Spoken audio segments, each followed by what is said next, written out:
The moment you walk into a room, people judge if they should ignore you or give you authority, and you don't even have to say a word. So, if you're struggling to command authority when you present, by the end of this video, you'll know how to get your body language to speak first. The reason that body language matters so much is because human beings have always had to read people quickly. Not in a scientific study kind of way, but in a survival kind of way. For most of human history, society wasn't polished. You couldn't just assume people were safe or competent, trustworthy or capable. You had to assess people fast. Who looked dangerous? Who looked unstable? Who looked calm under pressure? Who looked like they knew what they were doing? And maybe most importantly, who should you follow when things got difficult? Because following the wrong person could genuinely ruin your life, or worse. And honestly, I'm not sure if humanity has evolved as much as we pretend. We still walk into rooms silently asking, can I trust this person? Do they belong here? Are they confident? Are they pretending? Do they crack under pressure? And we ask all of that before anyone opens their mouth. You can see this everywhere. Talk about a pilot walking into a cockpit, or a military commander, or even a CEO walking on stage at Apple. Part of why someone like Steve Jobs commanded attention wasn't just his words. It was his stillness, his eye contact, his posture, and the feeling that he was completely comfortable being watched. Now compare that to someone who walks into the room fidgeting, avoiding eye contact, touching their face constantly, shoulders collapsed, speaking too quickly. Even if they're brilliant, your brain starts questioning them immediately because uncertainty spreads just as fast as confidence does, and your audience feel both before you've said a word. And this matters because leadership is not just about information, it's about emotional certainty. People are constantly asking, does this person seem like someone that can handle the pressure? That's why body language matters before communication even starts, because your body speaks first. We're going to cover 3 vital pieces of body language that you can control to gain authority. And the first one seems obvious, but it's also the most important. The first place people look when they judge confidence is the eyes. You could learn a shocking amount about someone just by watching how they look at people. Nervous people tend to scan the room quickly, break eye contact early, look down constantly, and visually search for reassurance while they speak. And audiences feel that immediately because eyes reveal pressure. A mistake I have made often, and many intelligent people do, is blink rate. We literally blink fast because we're accessing different parts of our brain. But this makes us look unsure. Now think about John Wick. Part of what makes that character feel powerful is how calm and deliberate his actions are. Whether he's speaking to an enemy or a friend or walking into a dangerous room, his eyes move slowly, carefully, intentionally. He never looks overwhelmed by the moment. That's a huge part of authority. People who command rooms usually look comfortable being seen. Their attention settles and lands. It doesn't dart around looking for somewhere safe to go. And this matters because audiences follow your emotional state faster than your words. One thing I've learned as a mentalist is this: the audience follows the eyes.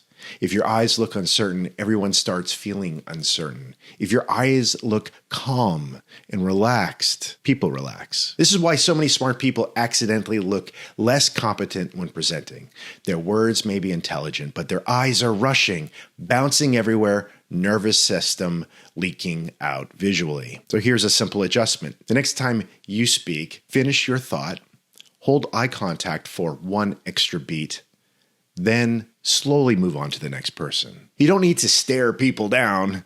You just need to stop visually retreating while you speak. Because leaders rarely look like they're searching for permission to be here. After the eyes, people immediately notice the hands, because hands communicate intention. Throughout history, hands told you almost everything you need to know about another person. Were they calm, aggressive, hiding something, dangerous, comfortable? We still read hands that way today, even if we don't realize it. That's why nervous speakers unconsciously sabotage themselves with their hands. You see fidgeting, rubbing the hands together, touching the face, adjusting clothes every 5 seconds, random gestures that have nothing to do with the message. It creates visual noise, and visual noise makes people feel emotional noise, or just as bad as hiding your hands. What are you concealing? Do you have a weapon that you're going to use against me? It's primal. Now compare that to Gordon Ramsay. Even when he's intense, his gestures are usually purposeful. When he points, it means something. When he opens his hands, it's emphasizing a point. And when he goes still, that stillness carries actual weight. Strong communicators don't move their hands constantly. They use them deliberately, and that's a huge difference.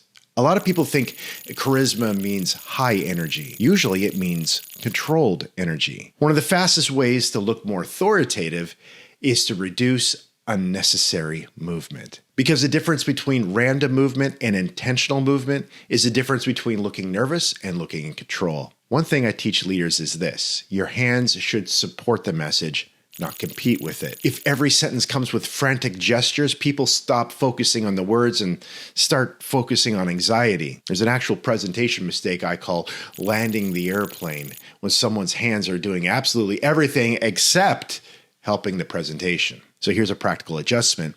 When you make an important point, let your hands pause first.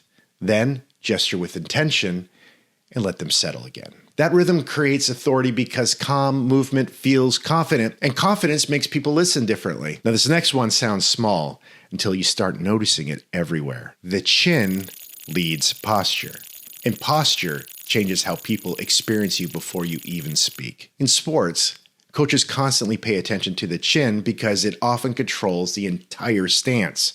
Watch a boxer, a quarterback, or a golfer lining up a shot.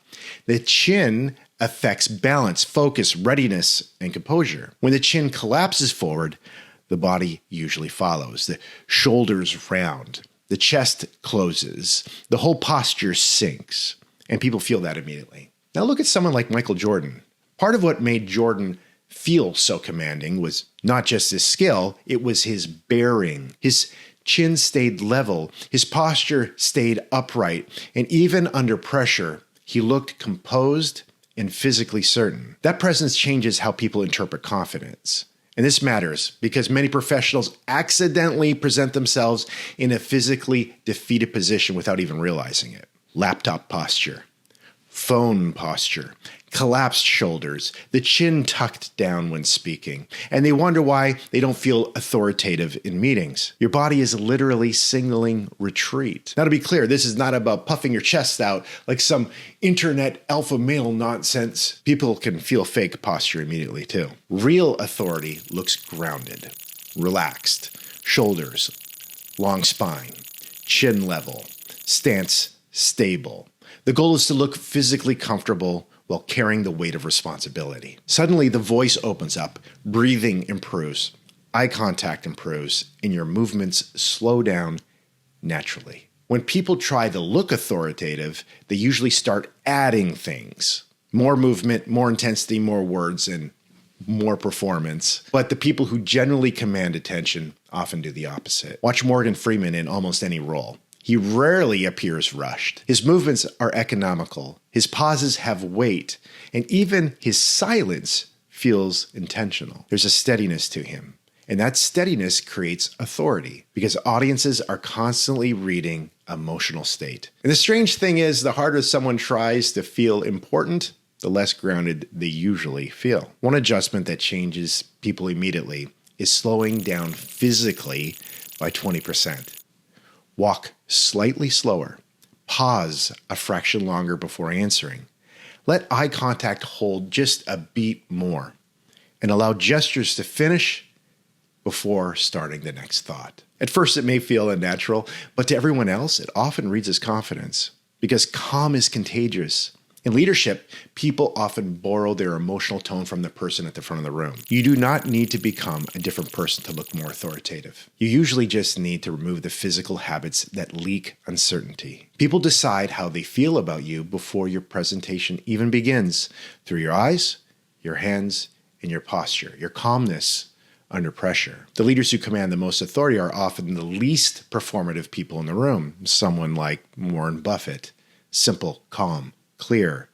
When Buffett speaks, people listen.